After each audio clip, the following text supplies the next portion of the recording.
Você piscou e o Pix completou 5 anos. Nesse tempo, deixou de ser novidade, né? Na verdade, ele se tornou o principal meio de pagamento de todos nós brasileiros. Uma ferramenta 100% nacional, criada pelo Banco Central e que movimentou mais de 26 trilhões de reais só no ano passado.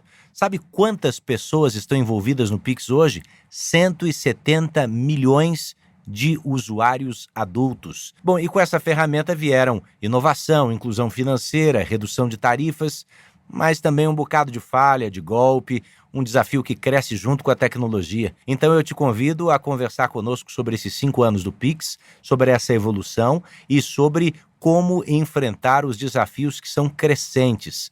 Quem nos ajuda a destrinchar tudo isso é Luiz Augusto Durso, professor de Direito Digital do MBA de Inteligência e Negócios Digitais da Fundação Getúlio Vargas. Ele também é especialista em cybercrimes. Bem-vindo, doutor. Muito obrigado, querido Eduardo. É sempre um prazer e uma honra estar aqui nesse podcast. A alegria é toda nossa. Eu fico imaginando se cada pessoa que te ouve nesse instante, doutor, pudesse levantar a mão caso tenha sido vítima de algum golpe envolvendo o Pix. Acho que seriam muitas mãozinhas levantadas nesse instante. É por isso que eu gostaria que o senhor fizesse um balanço do que de bom e das fragilidades também, do que de ruim essa ferramenta tecnológica nos trouxe. Qual é o balanço, hein? Olha, Eduardo, eu acho que mais da metade dos nossos ouvintes levantariam as mãos e o balanço ele é positivo, tá? De saldo final, a gente pode dizer que a ferramenta é promissora, é um sucesso e é boa. Até porque o problema em si, né, começando pelas fraudes, não é a plataforma por si só, porque a plataforma demonstrou ser segura. São 5 anos de funcionamento ininterruptos, 5 anos de funcionamento de maneira segura. Nós não temos problema com relação à invasão na plataforma. Então, seria uma possibilidade de um indivíduo fazer uma transferência e ela compensar em conta de terceiro, não aquela escolhida. Isso seria um problema sistêmico. Isso não acontece. Normalmente, os golpes estão atrelados ao uso da ferramenta, e aí poderia ser por Pix, por papel moeda, por dólar, por cripto, pouco importa, e também pela agilidade da plataforma. Aí os criminosos, óbvio, optam pela transferência Pix. Então, o saldo final é uma ferramenta que faz inveja para o mundo, pela sua forma com que os brasileiros adotaram, utilizam, e a falta, o não pagamento de taxas, o que não faz o dinheiro ser degradado, a situação dela realmente ser confiável. Só para a gente ter uma ideia, nos últimos 5 anos, 6 vezes o PIB do Brasil foi transferido, 6 vezes o próprio valor do PIB foi transferido no sistema Pix. Então, saldo final positivo. Com relação aos problemas, me parece, Eduardo, assim, que o Pix foi lançado não às pressas, mas de maneira prematura, porque ele acabou usando o brasileiro como teste. A gente se tornou quase como ratos de laboratório. E aí, com a utilização, nós percebemos problemas graves quando do lançamento. Então, nós tivemos que colocar depois aqueles bloqueios nas transferências pela madrugada, porque tivemos problemas com sequestros relâmpagos. Nós começamos a facilitar o MED, que é o mecanismo especial de devolução, aquela ferramenta de devolução do dinheiro, né, de bloqueio do dinheiro na conta de destino, quando é fraude. Então, na verdade, a ferramenta é boa, mas nós temos uma grande quantidade de criminosos usando para o mal, por ela ser instantânea. Mas aí qualquer ferramenta que o Brasil colocasse nessa proporção também seria utilizada. Então, saldo final aí, respondendo a sua primeira pergunta, eu entendo como extremamente positivo. Na esteira desse balanço positivo que o senhor nos traz, eu fico me perguntando por que é que o Pix chegou a entrar até no debate comercial entre Brasil e Estados Unidos. O senhor já encontrou uma resposta para isso? Porque o governo americano chegou a alegar que a ferramenta prejudicava operadores de cartão de crédito no país. Se o Pix incomodou tanto o sistema financeiro internacional, eu lhe pergunto, está provado isso? Está claro? Há números que mostrem isso? E outra, o Brasil realmente nessa esteira acabou inventando o futuro do dinheiro, como disse o Nobel de Economia Paul Krugman? Olha, é uma ferramenta, pode no futuro receber o Nobel, não me surpreenderia, porque ela serve como exemplo para o mundo, né? Então foi realmente muito interessante. Com relação a essa briga comercial que veio, inclusive, depois das tarifas impostas pelo governo Trump, isso foi uma grande bobagem do governo americano, dizendo que o Pix afetava ou de alguma forma ameaçava a economia global, e isso vem na esteira porque o Pix não parou só com o seu lançamento, ele evoluiu com o Pix cobrança, Pix saque, Pix troco, Pix agendado, Pix por aproximação, Pix automático, e aí o problema ou o medo dos americanos, que é o Pix parcelado, que seria a possibilidade de, ao invés de você passar o cartão de crédito e parcelar a compra, você parcelar diretamente no Pix. E aí essas bandeiras de cartão de crédito, que são americanas, imediatamente ao perceberem a possibilidade disso se tornar realmente um case de sucesso, foram reclamar ao governo americano, que acabou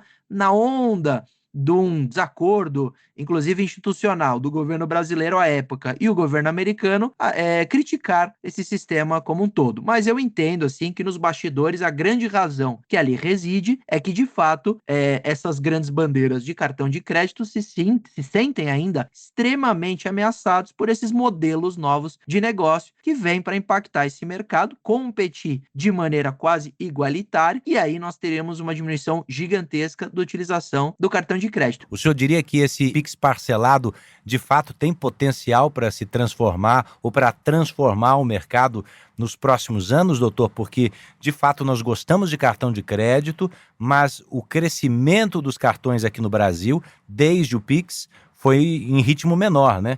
Tem um dado aqui para o senhor de que, em 2024, o Brasil ultrapassou 200 milhões de cartões de crédito em circulação, mas o crescimento já não tem taxas tão expressivas e arrojadas como antes do Pix. Exatamente. E quando a gente vê a evolução por trimestre, nós tivemos uma evolução maior do Pix do que a utilização do cartão de crédito. Ou seja, só o Pix já sendo liberado na forma instantânea, ele já impactou as compras do cartão de débito e compras de cartão de crédito não parceladas. E por que isso? Por uma razão muito simples.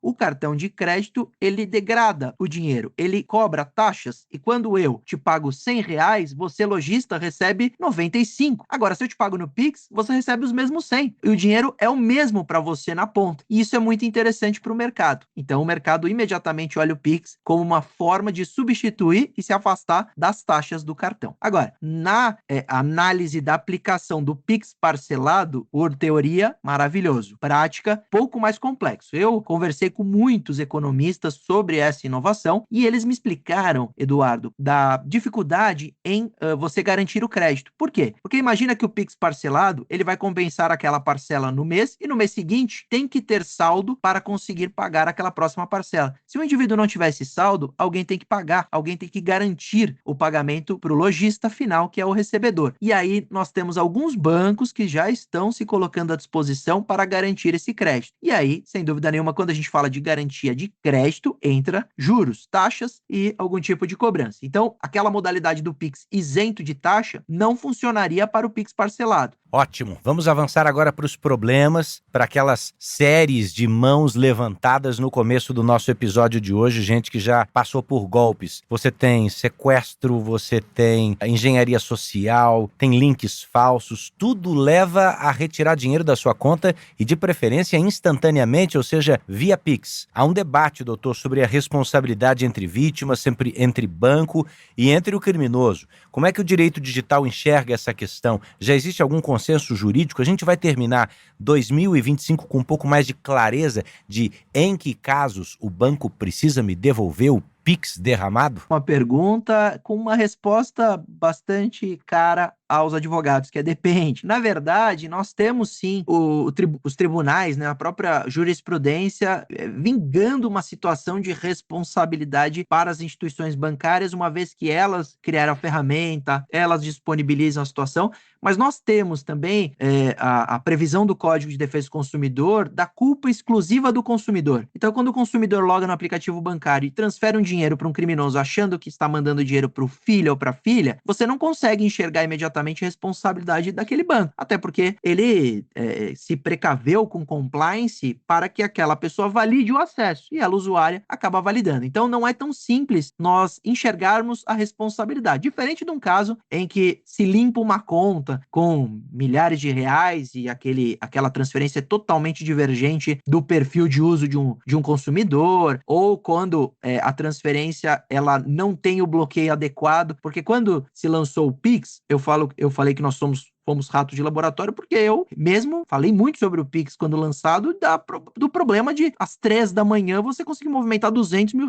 Isso é inadmissível numa insegurança pública em grandes capitais do Brasil que vivemos, que isso se tornaria realmente um case de sequestros relâmpagos. E realmente foi. Nós tivemos um aumento de 90% naquele ano, quando do lançamento do Pix. O Banco Central reagiu e colocou os bloqueios pela madrugada, a possibilidade do próprio consumidor realizar tais bloqueios, etc. Então ela vem evoluindo, da mesma forma a justiça enxergando quando há responsabilidade do banco e quando há responsabilidade do consumidor ou quando essa responsabilidade é compartilhada. E o caso da mão armada, o caso da arma na cabeça, da grave ameaça, eu não estou fazendo um Pix enganado achando que vai para o meu filho num golpe. Eu estou sendo obrigado a abrir o aplicativo, fazer o desbloqueio do aplicativo e enviar dinheiro para uma conta de alguém que eu não conheço. Aí é caso pacífico? Eu posso acionar o banco também via MED ou há soluções mais rápidas? Não é caso pacífico, não temos jurisprudência consolidada, nós estamos falando de uma situação de uma coação moral irresistível. Ou você transfere ou você morre. E aí, claro, você vai transferir. A questão é quanto foi transferido. Então, se o indivíduo ali é um grande empresário e está acostumado a fazer transferências de alto valor, se ele for sequestrado e as transferências seguirem o seu perfil e o banco, por exemplo, exigir um reconhecimento facial e ele, mediante a coação, faz o reconhecimento facial, nós temos aí uma dubiedade para descobrir a grande responsabilidade, porque a gente está falando de insegurança pública, mas também de certa responsabilidade das instituições bancárias e também, Eduardo, das instituições bancárias de destino do dinheiro, dessas contas abertas em bancos digitais, sem muito controle,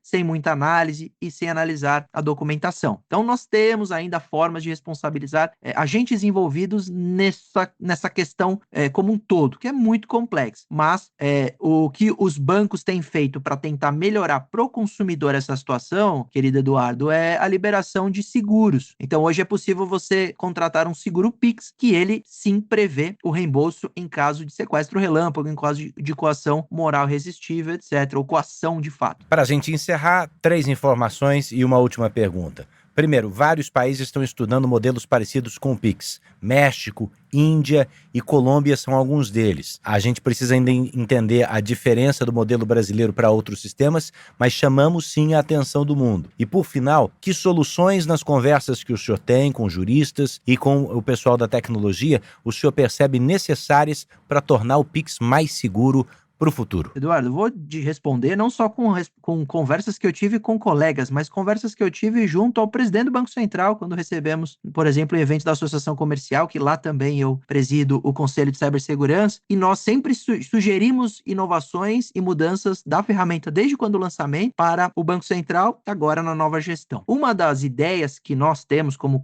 conselho, e é particularmente cara a mim, é uma mudança, Eduardo, do próprio sistema de recuperação de valores, de reembolso, porque o mecanismo especial de devolução hoje, quando reclamado, ele está apresentando um índice de reembolso baixíssimo. A gente está falando de 9% das reclamações com dinheiro devolvido às vítimas. E por que o MED não funciona tão bem? Porque ele vai, quando reclamado, à conta de destino, verifica se tem saldo e bloqueia o que lá está. Mas o criminoso, ele pulveriza essa transferência em várias outras contas. Ele vai diluindo isso em diversas contas. O que nós esperamos de um sistema mais efetivo é que quando você realmente foi vítima de um crime, aciona um sistema de reembolso, que ele continue a fazer o follow the money, a seguir essas transferências para bloquear o dinheiro lá na ponta, lá na última conta. E caso isso não seja possível, por exemplo, ter que o criminoso transferiu para cripto, que ele não consiga fazer transferências de valores altos numa conta recém-criada em banco digital. Então, realmente fazer um bloqueio temporário de valores altos em contas recém-criadas para que, se for valor de fraude, ele seja devolvido. São 2 ideias que nós passamos ao Banco Central e temos esperança que com a implementação isso melhore um pouco, mas a gente sempre continua a estudar a plataforma e trazer novas ideias. Ideias instigantes. Imaginemos que a pessoa que conseguiu antever o potencial de crime dessa ferramenta tecnológica não pode também estar antevendo soluções robustas que nos tornarão pessoas mais tranquilas, ao menos na madrugada, com o celular no bolso. Eu quero agradecer ao Dr. Luiz Augusto Durso, que é professor de Direito Digital no MBA de Inteligência e Negócios Digitais da Fundação Getúlio Vargas, especialista em cybercrimes. Até a próxima, Durso. Agradecendo mais uma vez o convite e a oportunidade de estar aqui com todos vocês. Esse episódio contou com a produção de David Bezerra, das estagiárias Amanda Fusita, Bárbara Maiato, Mariana Picciarelli e Yasmin Logrado, sonoplastia de Bruna Franco, coordenação de conteúdo Deni Almeida, direção editorial de Tiago Contreira, vice-presidência de jornalismo Antônio Guerreiro. Eu sou Edu Ribeiro e aguardo você no próximo episódio. Bora pra próxima!